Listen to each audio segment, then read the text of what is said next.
I give thanks every day for the children. They've helped me cope with all the changes. It's been 6 months now since Tom was killed.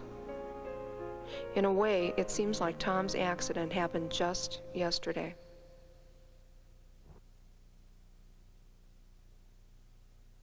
Last year, scenes like that were repeated thousands of times. The results of accidents.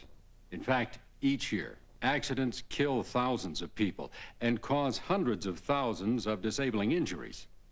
But there's more to the story than just statistics. There are the people who aren't counted, the living victims whose lives are changed forever. They're real people, people like you and me. John Dominic operated heavy equipment for 28 years. One day, while operating a used bulldozer that didn't have an overhead protective structure, he decided to push over a tree. I was always careful with the equipment and never had any accidents whatsoever, not even near accidents. But this morning on the farm, I was plowing up some ground to seed some wheat. I don't know what told me to go to push on this tree, so I went up to this tree with a dozer, and it was sort of in a way for plowing, so I went to push it down. Well, that's the last I remember. But whatever happened when I attempted to go and push it, something broke off on the top. To this day, I don't know what happened, but apparently it knocked me out, and there I was unconscious all day, from about 10:30 in the morning till 7 that night when I woke up in the hospital in Traverse City. And I was paralyzed from my nipple line on down. No movement whatsoever, but I did have use of my arms and hands. All the burden was left on Betty, and she had to do all the chores, and besides the housework, and then besides with me, she had a lot of work. I had to have help like getting into bed, and she had to even help me in the bathroom, plus all the work around outside of the home too. Painting, upkeep, feeding the cattle, and make sure the fences are in good shape. And then if we go somewheres, she'd have to help me into the car, which was a big job for her at the time, till she got used to it. Now at home, we rigged up our own exercise pulleys and ropes, and I try to do all I can as far as exercise, and my wife is always on the ball and good. She does all she can to keep me more happy, and she'll say, well, let's go and do this, or let's go somewhere this evening, or whatever, and tries to keep me on the brighter side. But there are times that it's depressing. You just can't do the things you want to do. There's no way you can do it. Everything you've made all your life, it all goes for medical expenses, hospitals, therapists, traveling to and from your destination, like chiropractors, and all of that. A person don't realize when he's on his feet and working. I never did myself. I never thought it was a person would have to lose all this during his life all at once, just to be working one day and next day you wake up and you're cut off of everything, your mobility, and you're losing a lot. There's no words can explain it. You just have to be careful, and when you buy any equipment, just make sure you have roll guards on and brush guards, whatever needed, to break the fall of a tree or whatever, wherever you're working at. I've seen guys work careless around the job, and myself, I was always careful. And I never dreamed of this happening to me or to no one else. But when it does happen, that's when, well, you almost have to keep thinking positive and have hope, or else you run yourself right down. There's no words can say, or you can't hardly believe when you're on your feet what it's like to be without being on your feet in a wheelchair. It takes a lot away on you. It does. What causes an accident? You might think it's taking a risk, operating without a ROPS or other safety devices in place. But many people involved in accidents don't look at it that way, at least not before their accident. That's because they may have done the very same thing many times before, and nothing ever happened, except for that one time. Many accidents cause more than physical injury or death. When they involve others, they can cause a lifetime of anguish. Marty Tackleberry operated a four-wheel drive compactor in a sanitary landfill. Since his accident, Marty finds he can no longer work at the same job. Instead, he runs a packer truck like his friend Mike used to run. Mike was a real good friend of mine. We always got along real good. And he would back in, stop the truck, and he'd get out, and it was just common practice that me and Mike talked 5 minutes. And he'd come in twice a day, and we talked 5-10 minutes each time. So it wasn't uncommon that Mike got out that day, and it was in November. So we were talking about he had just shot a deer. So we had a conversation about the deer he had just shot. And we finished talking, and he says, well, I got to get back to work. And he headed back towards the truck, and I went up the side of the hill, like I always do. And he pulled his truck out away from his load, 100 feet or so. And when the trucks dump a load, they dump it out, and it falls against the side of the hill. And sometimes the trash will fall out to the sides of it. Now, Mike's truck did this because it packed weak. And the garbage fell out to the sides, so it had probably a 3 to 5 foot mound out to each side of the load towards the front. So when I come back down the side of the hill, I'd sweep around like this and then push the load up the side of the hill. And it was a practice that I'd done ever since I started. So when I come back down around the side of the hill, I drove the machine over top of the lump of garbage, and Mike just happened to be in behind this little mound of garbage. And by the time I seen Mike, I never actually seen him, I seen his hat, it was too late. The machine had already crushed him. It was probably up to his chest as far as the machine run on him.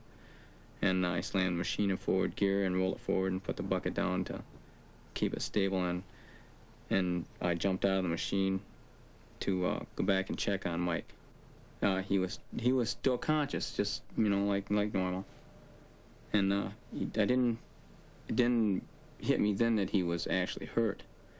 I thought maybe I got his ankle or a leg or something, And I just looked at him. I says,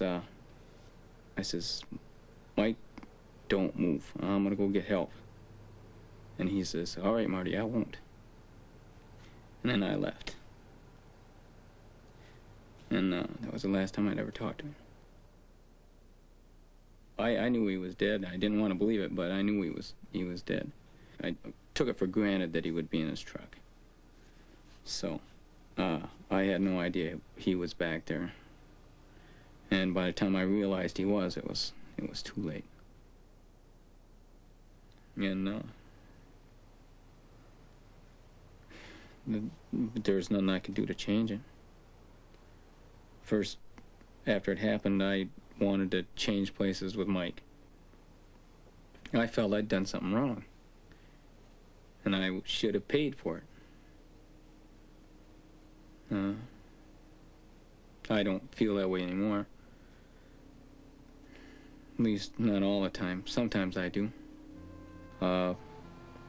It's hard.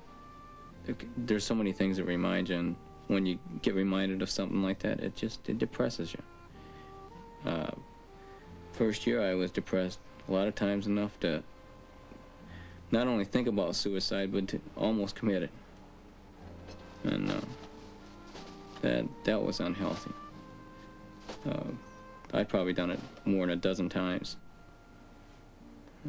Stupid stuff like park the machine on a hill and get out, sit between the wheels. You know, if the machine never decided to roll, which was stupid, I realize now, but then I didn't care. I just couldn't stop thinking. So now sometimes I get depressed, and but where I work now, I get to take my frustrations out. So if I start thinking and I get depressed, I got a way of releasing it now, and I do 2 or 3 times a day. And it's hard to believe. People think, well, this can't happen to me. It's a deadly mistake. I found that out. Yes, I see this stuff happen, I see it in the newspaper, I hear about it. This can't happen to me. You're only kidding yourself. Because you're nobody special. We all take things for granted. We make assumptions that people will stick to their routines, be where they should be. But when things change, accidents can happen, and they happen in a split second. A second which can mean the difference between life and death. A second which can affect family and friends for the rest of their lives. Mary Yawstashak's husband was a very successful home builder when tragedy struck their close-knit family. I remember very well. It was Saturday, and my husband always got home on a Saturday about 1 or between 1 and 2, because he did travel about 50 miles to get home. Well, he didn't get home at 2 nor 3. By 4 o'clock, I called again. I called my daughters. I have 2 daughters living in Allentown. And I called and I said, I wonder, you know, where Dad is so long. So they reassured me that possibly there was a tie-up because of the snow. But I was getting a little uneasy. By 4:30, I called again. There was absolutely no word from him at all. And it was getting dark, and I just went from window to the door, from the door to the window, constantly just looking out, hoping that, you know, he would come.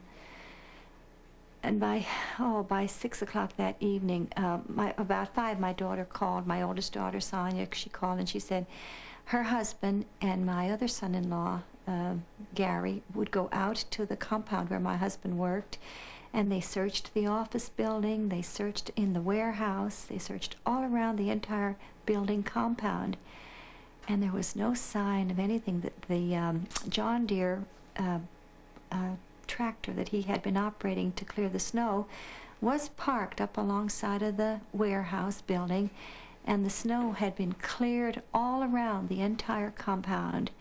And Joe, my son-in-law, went back into the office to make a phone call to his wife and said that they haven't found him or seen anything of him. But Gary, my other son-in-law, was going, I don't know just where he was going, but he noticed the dozer, and he noticed a gloved hand clutching the side of the blade. And he couldn't believe it. He went around to the side of the building, between the building and this piece of equipment, and they found my husband pinned between the tractor and the blade. He had been pinned under the bar. My life changed quite a bit after I lost my husband, where he had had full responsibility of the business and all of the transactions, and he had to sign all the checks and all the leases. Most of that responsibility fell to me, even though it was difficult for me, because without the boys, I knew practically nothing about the business. I had never been involved other than just hearing about it. These young boys picked up these reins, and they just went ahead daily with what they could. There were many times that that they'd come home frustrated and bewildered. They didn't know just how they were going to meet the payroll and meet all of the expenses, but again, with the help of God, they did, and they're continuing in the footsteps of their dad. I think their lives have been affected more than anybody. Of course, the grandchildren were just deprived of their pop-up. He used to play with them, and he used to take them in, and I remember him taking the little boys and actually putting him on the seat of that very machine that he lost his life under, and they loved it, and they just, you know, he was their special pop-up. And my husband was a very active man. He just had a boundless amount of energy. And this particular morning that he went out to plow the snow, I'm sure that he never had a thought in his mind that that was going to be his last day on this earth. We just never know how quickly our life can be snuffed out. He left that morning, and he was alive and healthy and strong and ambitious, as I said earlier, and he never returned. And we just can't be too careful with machinery. Heed the warnings, read the labels, don't take chances, don't do anything that you really would be risking your life or the life of someone else, the life of a child, or be alert, constantly be alert, because it is only a piece of machinery. And even though we trust in them, we think that they're well constructed and that they're operating according to the way they should be operating, they're just machines. And we just can't be too careful, because once a life is taken, there's nothing that can be done. And many, many other lives are affected by losing one life. My life has changed. What is an accident? It's the loss of life, the loss of hopes and dreams, even the hopes and dreams of those who survive, like Joe Siren, a contractor who's lucky to be alive. What I was going to do was just let the machine warm up while we drank a cup of coffee on a cold winter morning. And I walked up beside the machine, right in front of the big back wheel. And I reached over and started it, and it started in gear and came over top of me, and it crushed me. It came right up over my leg, up over my pelvis, dislocated my shoulder. I was pushing myself out with my hand. I knew that if it got over this part of my body, I was done. So I was pushing myself out. I saw my leg and my pelvis go down like this and come back up, and I thought, oh boy, it's all over. But fortunately it wasn't. The main thing I did wrong was started standing on the ground, but I found out the hard way it's a very stupid thing to do. As a matter of fact, the better the operator is, the more confidence he has in himself, and the less he thinks something like this can happen. And as a result of this accident, I'm permanently disabled. My pelvis is permanently twisted down into the rear. That my injured leg is now an inch longer than it used to be, 1 1/8 inches. And I've got a piece of Dacron artery in my leg, which sort of worries me. I don't know how long that's going to last.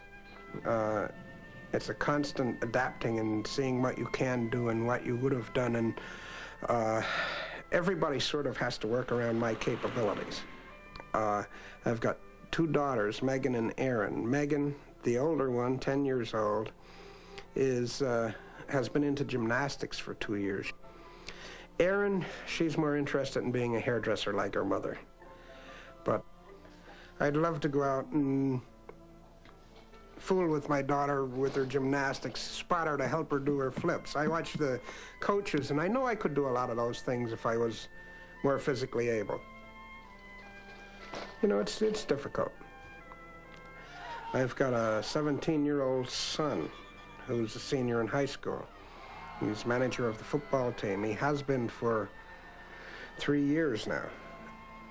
And he's always wondering if I'm going to the game, and I tell him I have to wait until closer to game time to see what the weather is and how I feel, things like that. And it's a very disappointing, frustrating thing that I can't go and see more of him.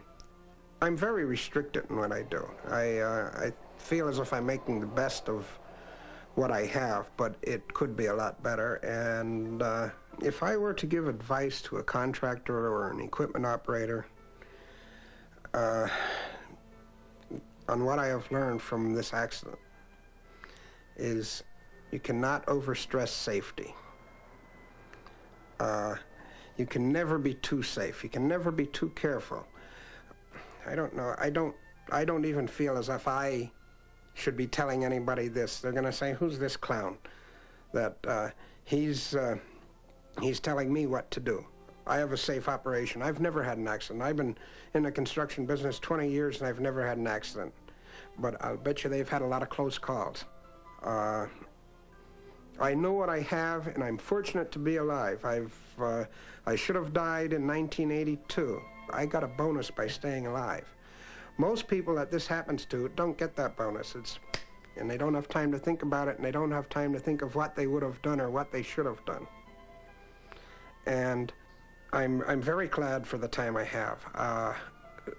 I get to see my kids growing up where they get to have their father, who soon spends a lot of time with them, mostly at home.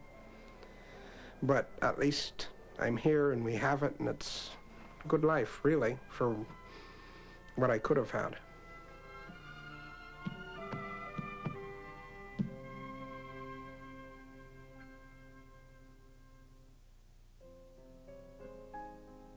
The memories are still so clear. I know there's nothing I can do to bring him back, but I've wondered many times what might have been different or why this had to happen. Isn't it strange how we ask those questions after the fact, when it's really too late? It all happens so quickly, yet lasts so long. Love, Lynn.